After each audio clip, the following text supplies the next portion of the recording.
everyone. My name is Chris Adams, and I'm the president of Balancing Act.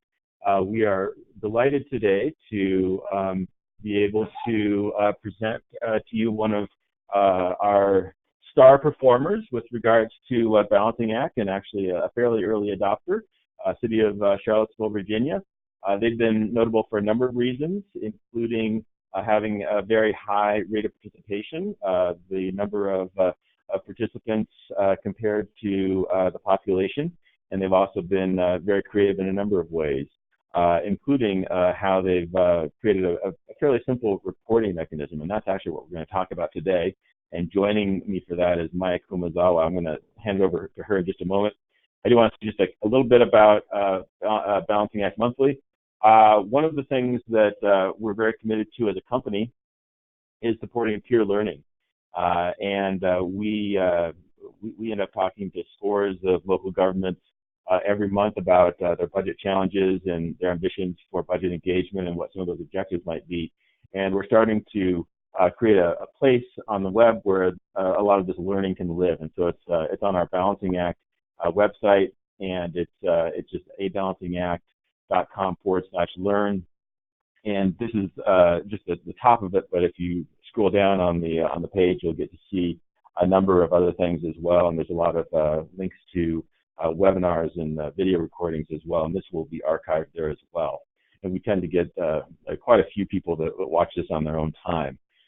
The Balancing Act Monthly format, actually Maya was one of the speaker today, was one of the folks that inspired us to do something like this. We had a conversation several months ago, and she was saying, I wish that you guys, the software could do this and this and this. I said, well, actually it can do that and more. And she said, well, you should make an opportunity every month to sort of show people what, the new features in the software. And so we decided to do that, but in the spirit of peer learning, we also wanted to pair it with having one of our partners share what they've done. So in just a moment, Maya will talk about sort of her experience, and especially focusing on reporting. And then I think if you want to discuss and have a conversation about it, we'll have a little bit of time for that.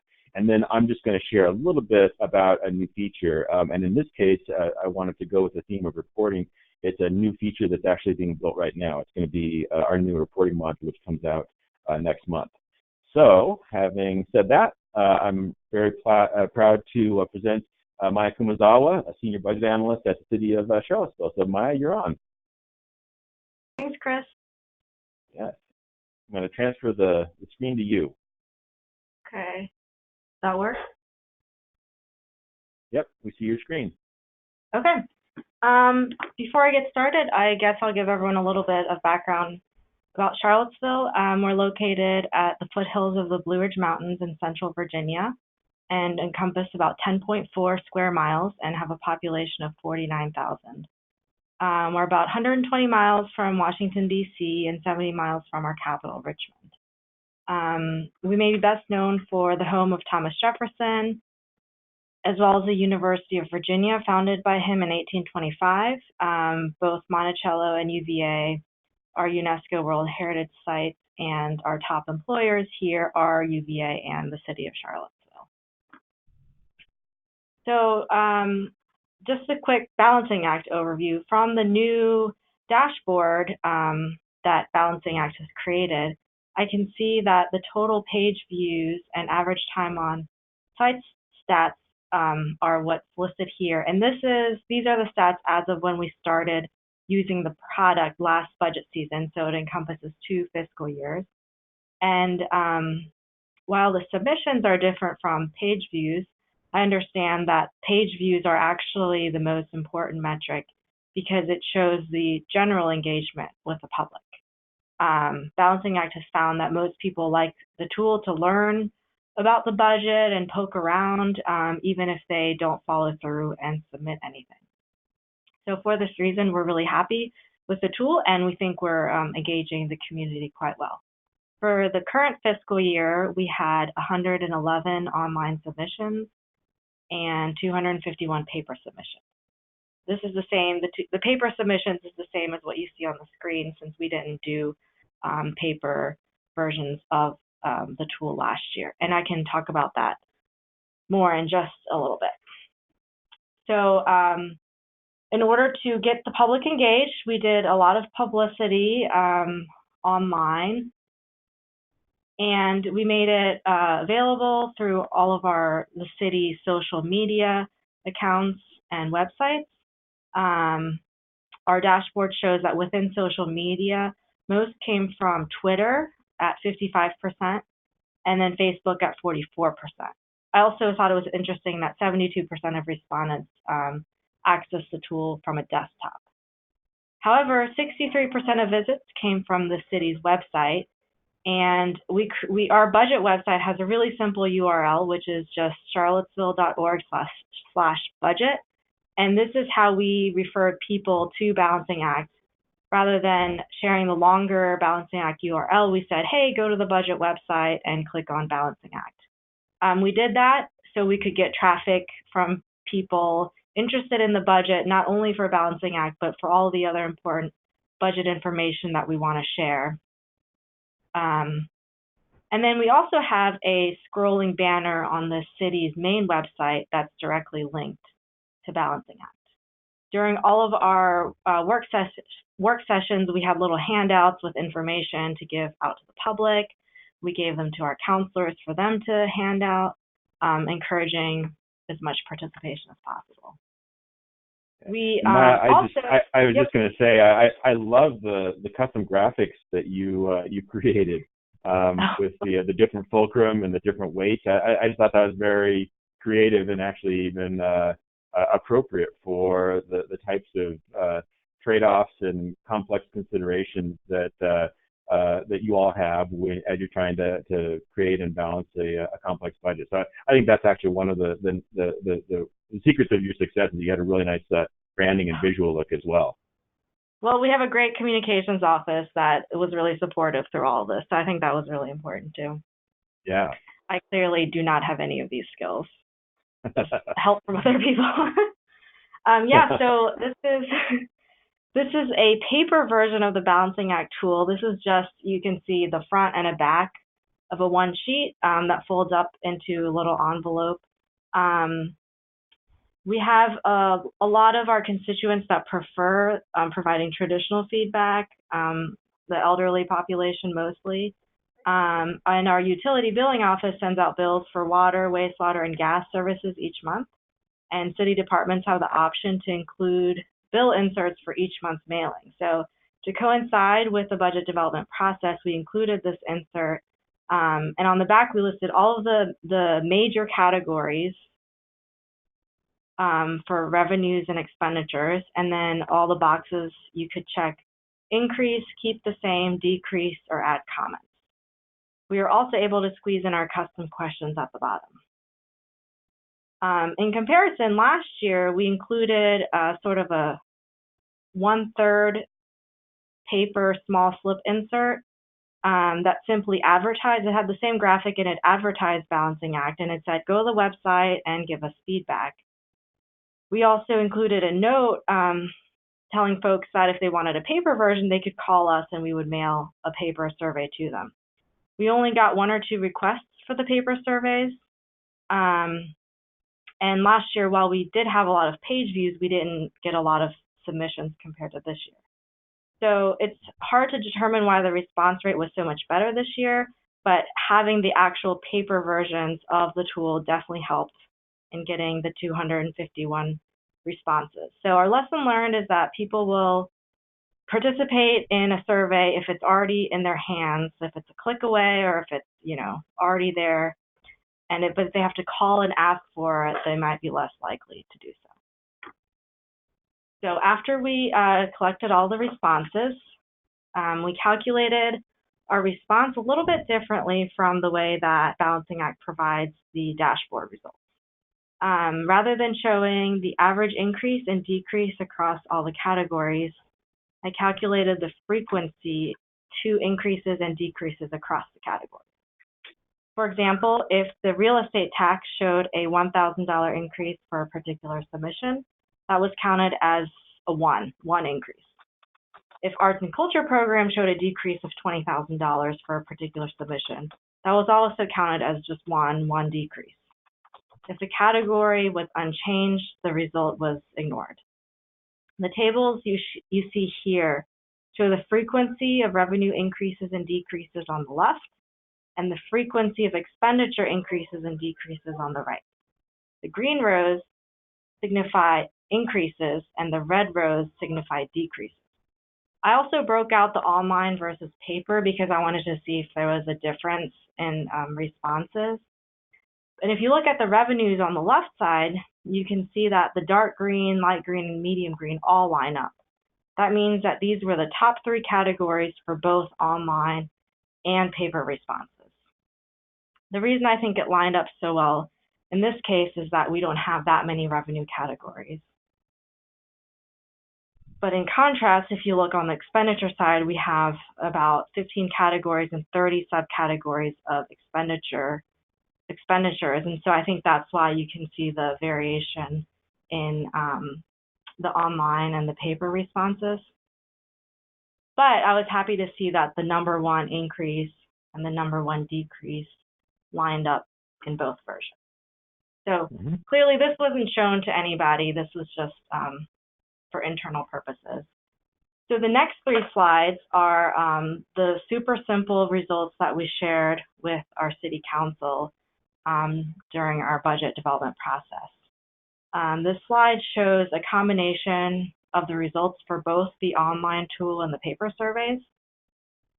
They're the top 3 items in each category by frequency, again, not dollar amounts. And that means, for example, that cigarette tax was the most frequently increased, even though that's a relatively very minor category in our entire budget. These results also combine what Balancing Act calls simulations. That is for most of the season, participants were balancing our FY 2018 adopted budget because that was the budget that was most recently available.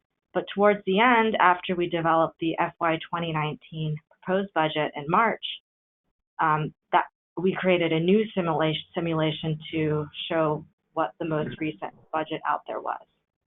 Since the proposed budget isn't out for very long, we really needed the FY 2018 adopted budget data as well. Otherwise, we wouldn't have been able to incorporate so many responses. And by focusing on frequencies, it was easier to capture both sets of data together and show it as one set of results. Finally, Balancing Act's dashboard is super helpful, and it's really cool how you can see the results across different simulations. I took a close look at Charlottesville's results, and I noticed there were big swings for our largest budget items. Schools, which is our largest expenditure item, and real estate tax, our largest revenue item. When users click on, say, for example, the plus button once for these larger items, the amounts change by a greater amount. So it will impact the overall averages much more. We've also had a politically charged environment lately, and I noticed that some individuals zeroed out entire categories like our police department. And so this impacted the average decrease for public safety pretty significantly. But as you can see in these results that were presented, it doesn't show up as a top decrease. So thanks to Balancing Act for providing the data in an easy, manipulatable CSV format. It's really fun for us to play around with. So the second slide that we showed is a custom question that we included. Before we had Balancing Act, we used to distribute a budget survey that was a little bit different, but still asked for feedback that included this question. Do you feel you're getting your money's worth for your tax dollar? And we think that that basically gauges citizen satisfaction with our budget. And as you can see, over the years, we're on a slightly negative trend. And while this is the case, we have to remember that the format changed when we switched to Balancing Act. And sometimes people's feelings on the budget may reflect other things going on in the community rather than the budget itself, as we found in some of the comments we got in the results that had nothing to do with the budget. So that was interesting. And then our final slide is another custom question that we have. Because this question, what do you see as the single biggest issue facing the city over the next several years, is an open-ended response, we decided to use the word cloud There are a lot of free websites out there. Just Google it. And all you have to do is paste the responses in there. You have to edit the data a little bit to account for capitalization and misspellings. The other editing I did is I deleted some really common words like city and Charlottesville, which came up a lot, but they don't necessarily provide any value-add information. So what you see here is that the larger the word, the more frequently was written. And the most interesting thing is that affordable housing is clearly the largest issue that citizens see as the biggest issue. It was also the most frequently increased expenditure item in the Balancing Act tool. So these results are consistent and portray a clear need for this in our community. And in our FY 2019 budget, which we adopted 2 days ago, Council prioritized affordable housing. We put a lot of new money in it, and we also highlighted these investments in all of our budget materials, including our budget document. So that's pretty much all I have.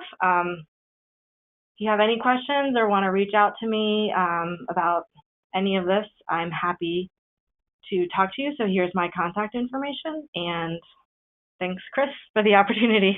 But that's all I have. Maya. Yes, thank you so much for doing this. Once again, I think that you've done an excellent job with just sort of finding the right amount of detail and the right amount of data, and then presented it clearly back to the senior leadership of the city.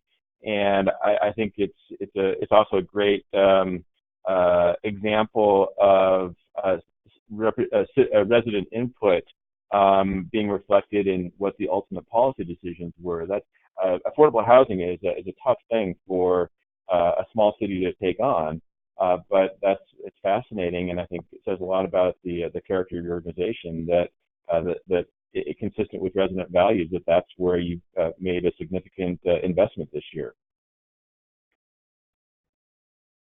Yeah, and a lot of the feedback that we got in Balancing Act was really consistent, not only with affordable housing, but with other issues. There were what we heard consistently in other work sessions or through public comment.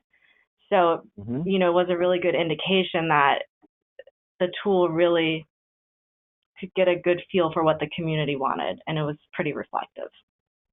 That's great. I think that's absolutely terrific. I do have one question, and this is actually a good setup for the part I wanted to share about where we're going with Balancing Act with reports. We are trying to figure out what is the most useful type of report to provide. And one of the things that we've had some evaluations done of Balancing Act lately, and especially with regard to comparing Balancing Act to a budget survey, one of the things that people seem to like is that you can determine salience of an issue. So it's not just did you want to increase a particular item, say police patrol or affordable housing, or to decrease or increase a revenue item, but Balancing Act allows you, while observing the constraints of a balanced budget, to increase by actual dollar amounts. And so I'm wondering if you gave much thought to trying to take advantage of that fine-grained detail of not just saying, yes, I wanted to increase something, but I wanted to increase something this much. And if you did, why did it ultimately become something that you didn't base your reports on? It's interesting. Last year, when we didn't mail out the survey, but we had one ready to go, our first version had a lot more detail in it about how much you want to increase it by. And then we had kind of this complicated thing where you say, if you increase something up here in this category, you must decrease something over here or adjust the revenues. And we just found that it was really hard to capture all that simply on paper. And I think that's the genius of the Balancing Act online tool, is that there's a lot more nuance online, and I do think that's a lot more valuable. We just couldn't figure out a good way to translate that onto paper. So if anybody has any ideas on how to do that, that would be welcome, but we actually struggled with that. So in an ideal world, we want everybody to go online and really work with, actually balancing. That is more ideal. I agree. Interesting. Okay.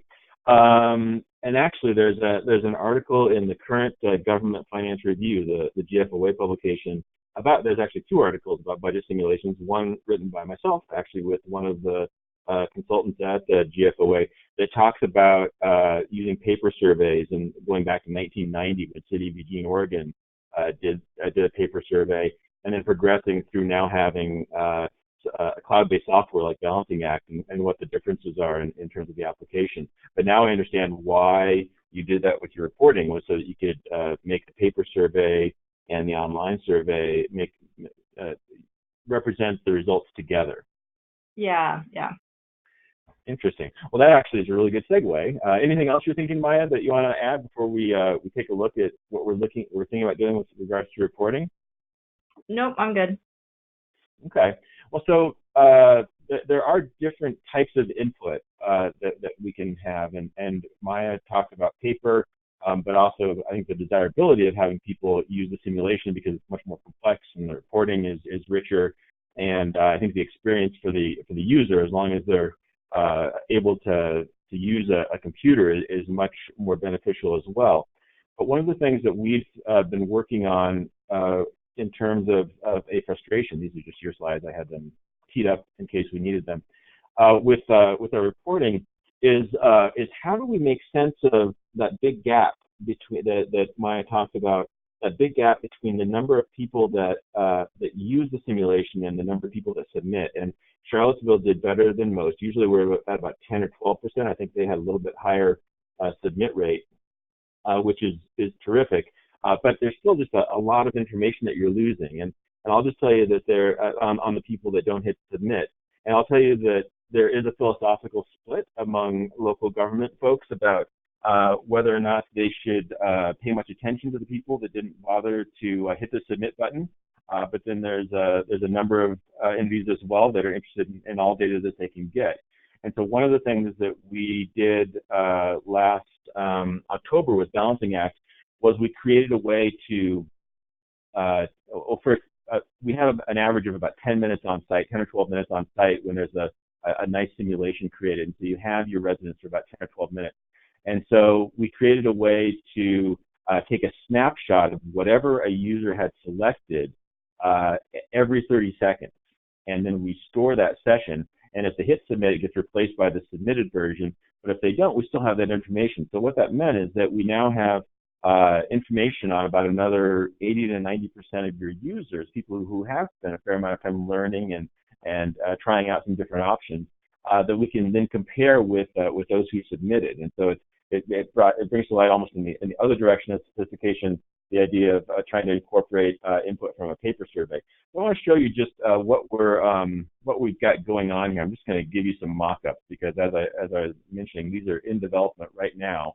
And so these are the mock-ups that our developers are working on right now in terms of creating some finer-grained detail of reporting. And so this stuff is actually available now. But then this sheet, and I hope that this comes across well so that you can see it.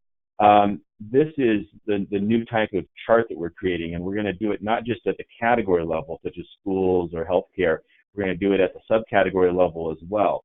But the thing I want to point out is that we're now showing 4 different types of data on each graph. And let me scroll down here to the key. So the blue crosshatch is clicks per session average.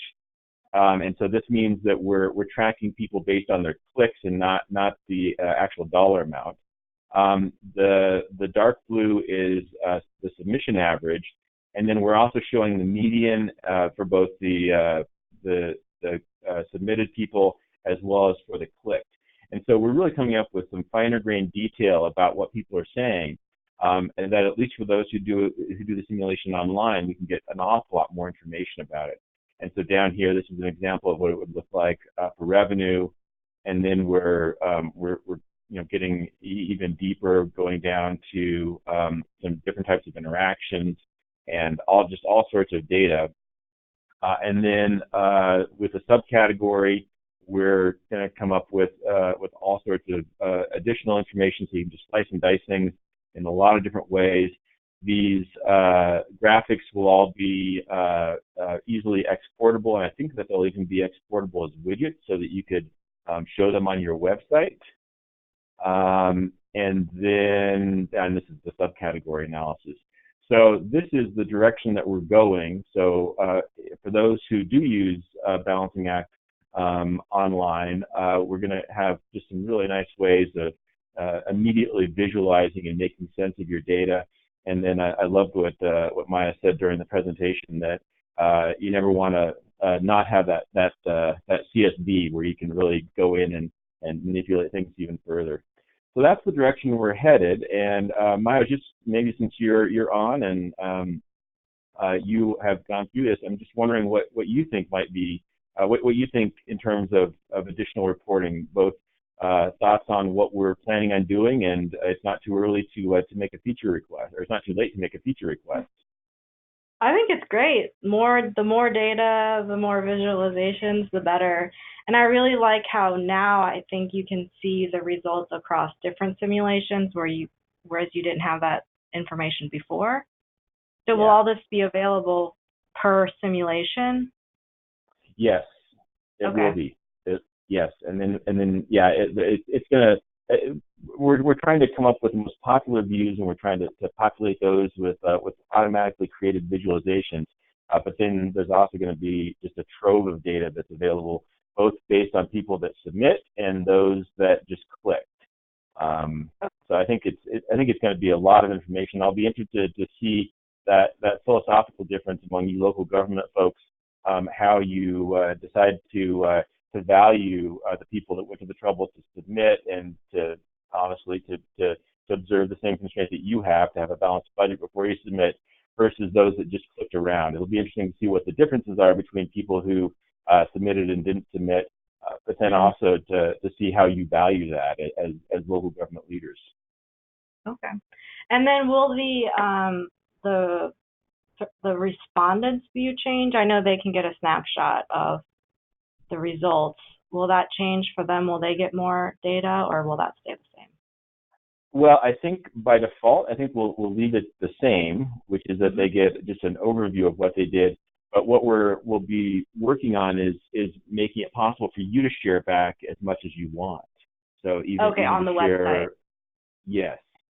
So to have widgets that can be exported and then made either publicly available. And then we've also got some integrations going on right now with some vendors of local government budgeting software, where we're going to make it possible to have a widget that shows a visualization of public input on line items that you're collecting performance data on, making decisions on in your budget software. So as we get more sophisticated with the reporting, there's just all sorts of new things that we can do with it, and we'll really be placing the control of how to use it in the hands of our local government partners. Sounds great. Yeah. All right. Well, thank you, Maya, for presenting. I'm just going to do a couple things to kind of close this down. Oh, and by the way, if there are any questions, please go ahead and raise your hand. But if not, let me just say a little bit more. I think this is my last slide. We've had a great string of local governments that have been talking about their experiences with public engagement on the budget, with Charlottesville going today. But next month, we've got another terrific example going to the other side of the country, Roseville, California. It's a city of about 160,000. They've managed to have a really remarkable response rate. I think they rival Charlottesville at about 1.5% or so of their residents have weighed in on the budget, spending an average of about 10 or 12 minutes. It's been really remarkable. They'll be telling their story on May 16th at 4 o'clock Eastern Time. You can register at abalancingact.com/learn. They've really embedded it in a community process. So for those of you who are interested not just in making simulation available, but also really sort of embedding it into a larger community engagement effort that the city is doing, as well as some accountability with connecting it to council deliberations. They're going to share what they did, and they're a very good example of that. So having said that, I don't see any hands up. Let me just thank you, Maya, again for sharing your experience, and it's always a pleasure to work with you, and look forward to continuing to be in conversation and to create products and processes that help local government to have a productive communication with their residents. Thank you. All right, thanks. Bye. Bye.